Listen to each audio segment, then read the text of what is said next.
a plus b plus c by a to the power minus 1 into b to the power minus 1 plus b to the power minus 1 into c to the power minus 1 plus c to the power minus 1 into a to the power minus 1 দেখাতে হবে a b c। তার মানে a b c প্রমাণ করতে হবে। এটা লিখে মুছে দিলাম।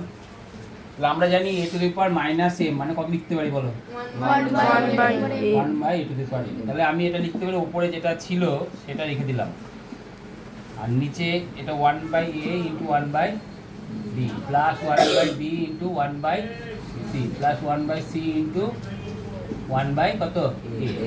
তাহলে গুণ করলে কত হয়? a plus b plus c, আর নিচে কত হয়? 1 by ab plus 1 by bc plus 1 by ac বা ca।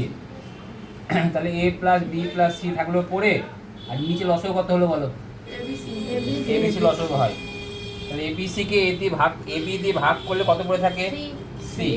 তারপরে কত হয় বলো? c plus a plus b। এবার এটার সঙ্গে এটা কি আকারে আছে? a plus b plus c ভাগ আকারে আছে কত?